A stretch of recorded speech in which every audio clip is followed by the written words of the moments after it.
In November 2023, OpenAI's board fired Sam Altman. The official statement was short. It said the board had concluded that Altman was not consistently candid in his communications. It said they had lost confidence in his ability to lead. 12 days later, they invited him back.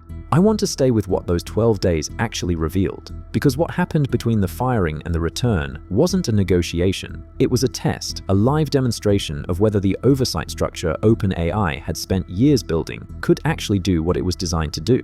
It couldn't.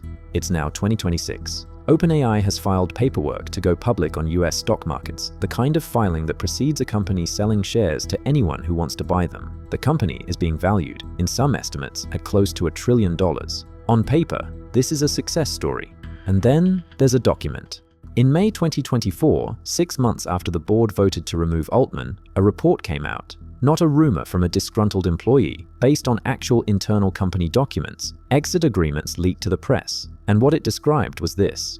Employees who left OpenAI had been asked to sign agreements, and if they didn't sign, they risked losing equity they had already earned.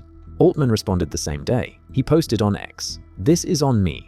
And one of the few times I've been genuinely embarrassed running OpenAI. I did not know this was happening, and I should have." Maybe that's true. Or maybe the more interesting question isn't whether he knew. Maybe it's what kind of organization builds that policy quietly without the person at the top noticing and then keeps moving as if nothing happened. Around the same time, a former member of OpenAI's board gave an interview. Her name is Helen Toner. She had been one of the people who voted to fire Altman, and she said something I think deserves to be read slowly. "We learned about ChatGPT on Twitter. This is the board, the institution whose entire purpose was to oversee OpenAI's most consequential decisions, and they found out about the launch of ChatGPT on Twitter."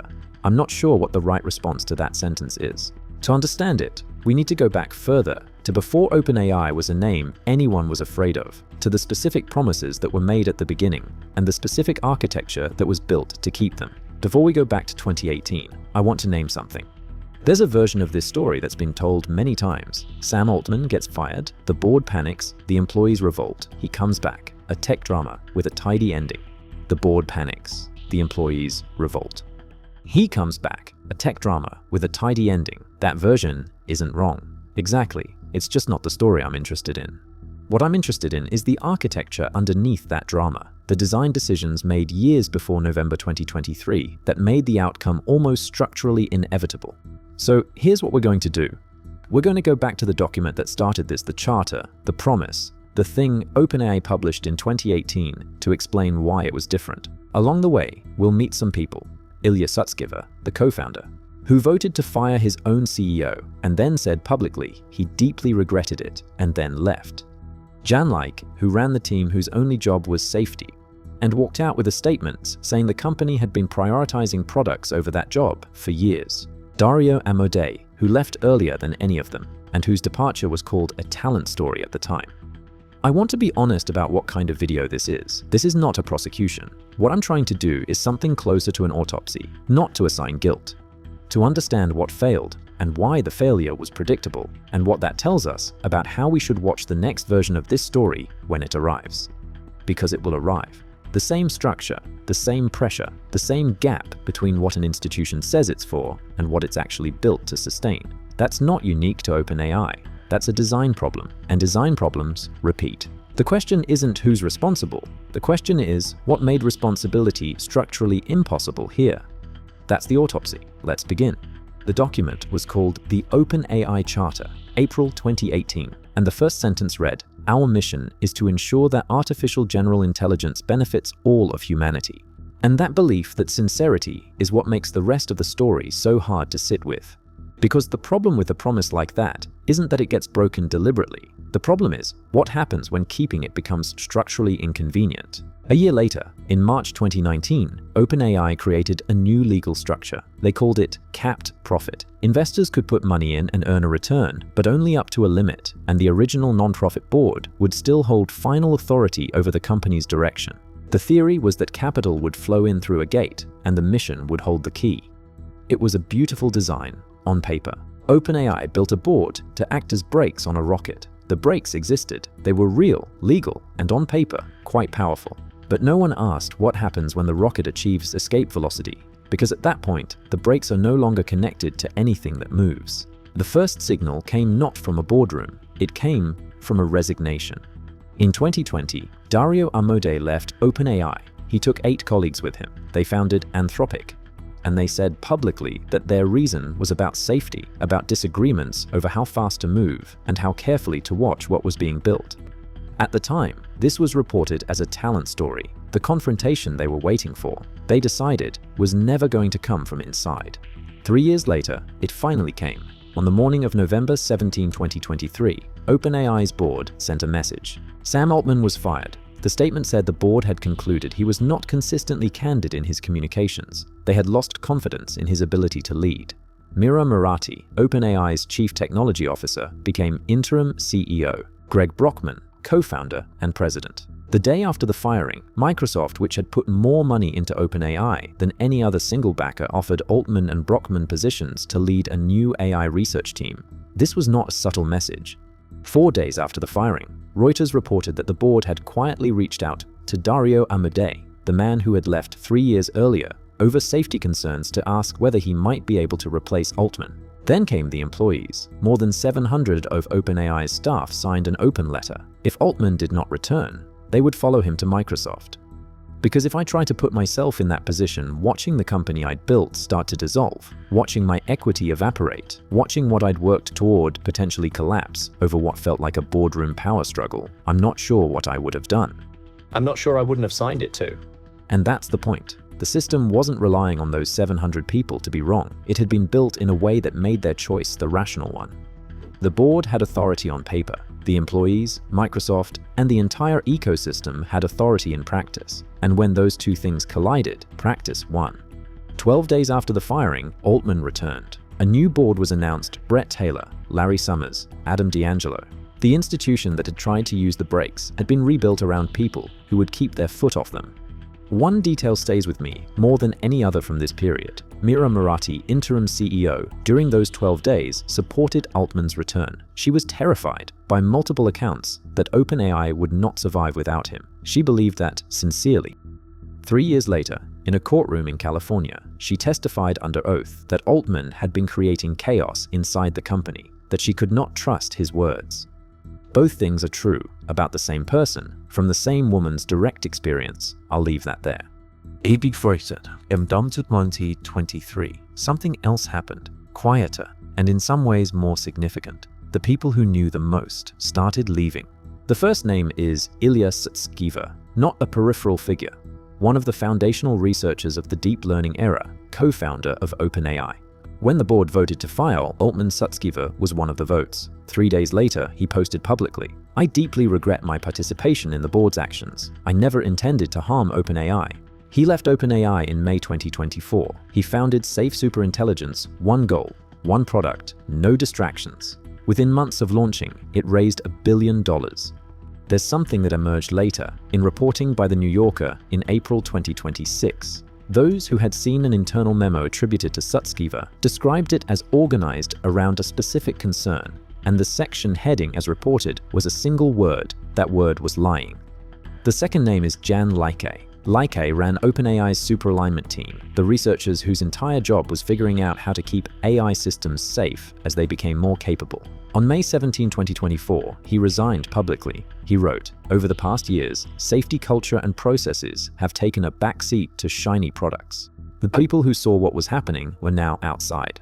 The structure designed to catch problems had been rebuilt around the person it was designed to restrain, and the company kept growing faster than any of it could keep up with." Which is where the money comes in. Every researcher who left OpenAI carrying safety concerns took something with them, not just their expertise, their credibility. The credibility of someone who had been inside, had seen the architecture, and had made a judgment call about what they were willing to be part of. In the AI industry of 2024, that credibility turned out to be worth a great deal of money. Dario Amodei built Anthropic as a correction to the company he'd just walked away from. Here is an AI lab where safety is not a department, it is the organizing principle. Whether Anthropic delivers on that promise is a separate and genuinely open question. The market believed it. By the November 2023 crisis hit OpenAI, Anthropic had already secured major commitments from Google and Amazon. both deciding they wanted a second serious player in the foundational AI space that wasn't OpenAI. The people who left OpenAI because of safety concerns built a competitor. That competitor raised billions by positioning safety as its competitive advantage. And in doing so, it created a market in which safety credibility, the thing OpenAI's charter had claimed as its founding purpose, became a product feature. I find this difficult to say without editorializing, so I'll say it plainly. There is something genuinely strange about watching a nonprofit's founding mission become, 5 years later, the marketing language of the company that its departing researchers built to replace it. Anthropic's safety emphasis may be entirely sincere. The market doesn't care about the distinction. The market saw an opportunity. And then there was Washington.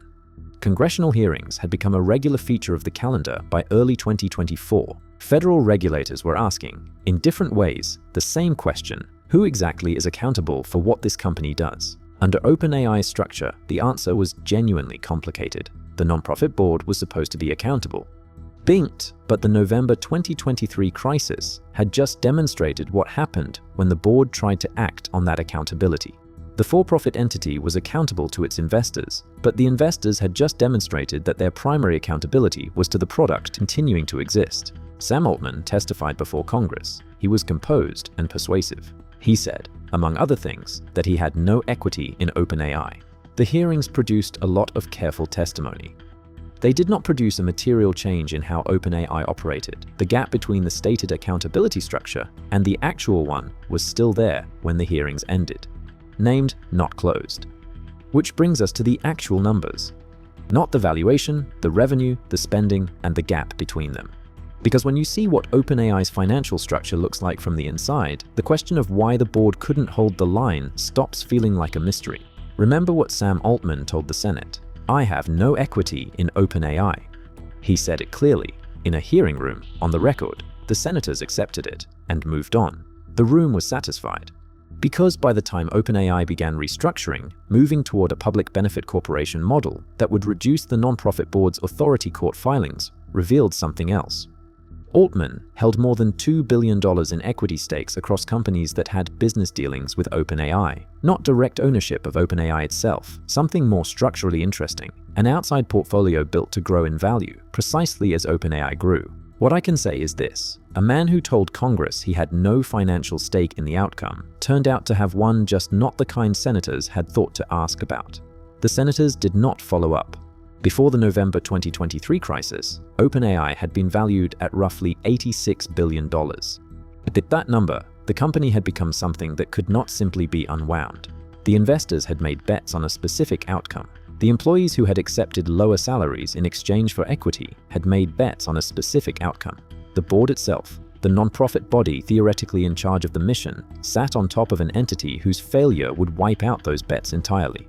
And Altman said publicly that OpenAI would need $600 billion in computing infrastructure to stay at the frontier. You raised that kind of money with a story, and the story required Sam Altman. At some point, not a specific day, not a specific meeting, but across a period of years, the financial architecture of OpenAI and the governance architecture of OpenAI stopped describing the same institution. The financial documents described a company that needed to grow at extraordinary speed, raise extraordinary capital, and maintain extraordinary credibility in the market. The governance documents described a company accountable to a nonprofit board whose purpose was humanity. Both sets of documents existed simultaneously. Only one of them was operational. I've come to believe that the financial architecture of OpenAI is the actual governance document. Not because anyone designed it that way, not because Altman conspired to make it so, but because incentive structures don't require conspiracy, they require consistency. When the financial reality and the stated mission diverge far enough, and no crisis ever forces a genuine confrontation, the financial reality becomes the operating system, and the mission becomes the screen.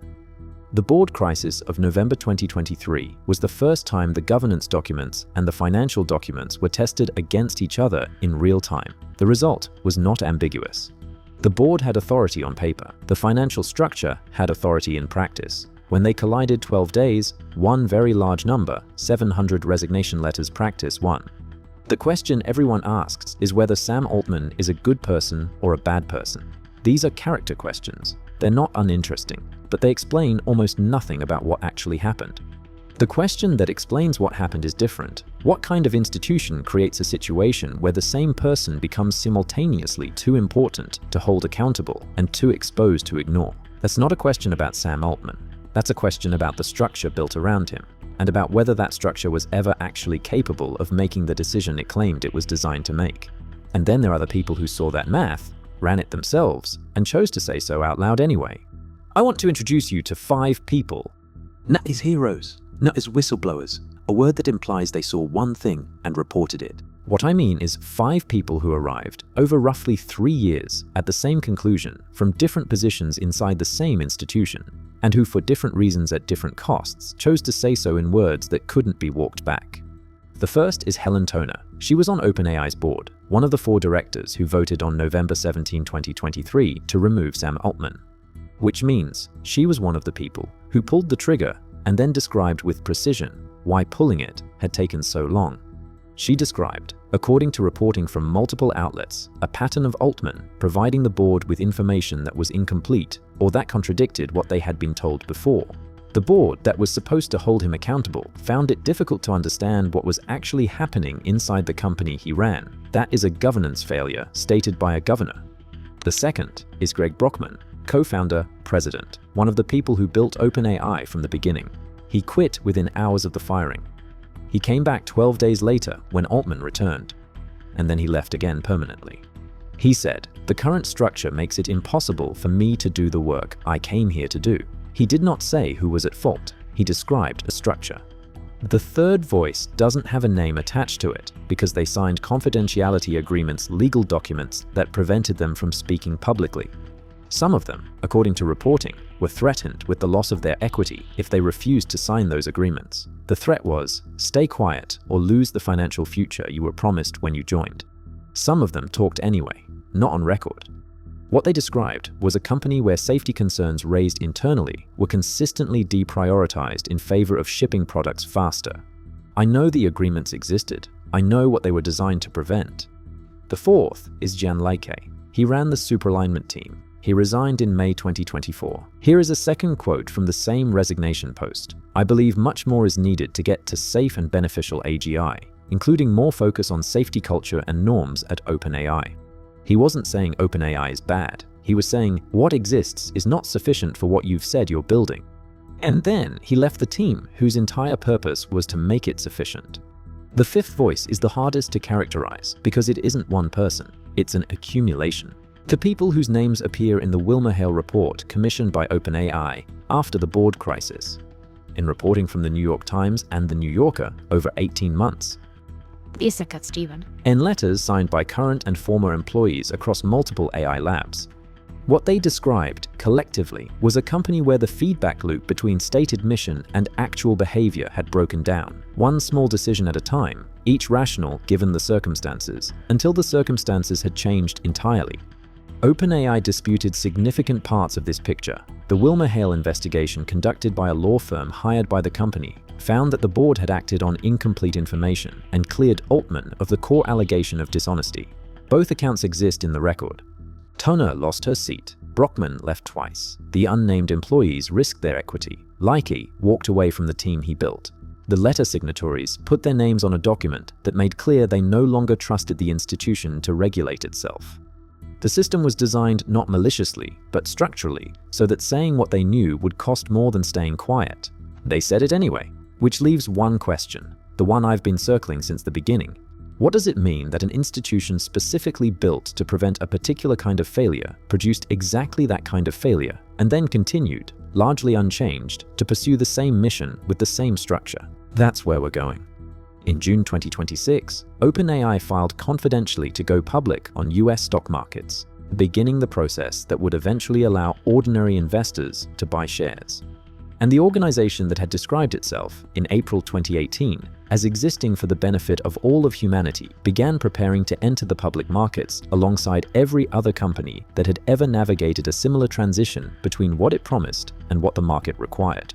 The word humanity is still in the first sentence of OpenAI's founding charter. Sam Altman is running one of the most significant technology companies ever created. Nearly 1 billion people interact with its products every week. The researchers who left over safety concerns built companies worth billions. The board that tried to fire him was rebuilt. The nonprofit that was supposed to hold final authority over the mission moved to restructure in ways that would significantly reshape that authority's scope, converting to a public benefit corporation model while retaining some nonprofit oversight. And the charter is still on the website. The mechanism: what happens to an institution when the cost of enforcing its own rules becomes higher than the cost of not enforcing them? Because the institution, over time, built itself around a person in a way that made accountability structurally more expensive than indispensability. That's not a story about OpenAI. That's a story about every institution that has ever found itself in this position. And found, when the moment came, that the mechanism it built to protect itself had been quietly decommissioned by the same growth it was supposed to govern.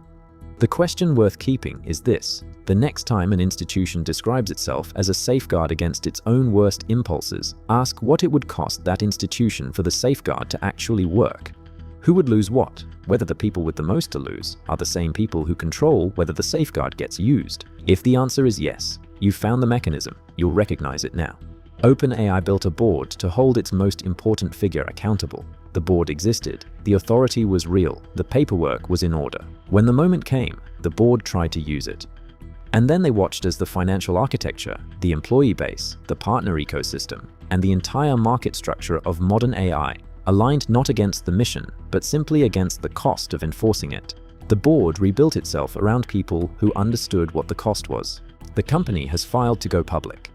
The mission document is unchanged. The board built to stop him needed him too much to use it.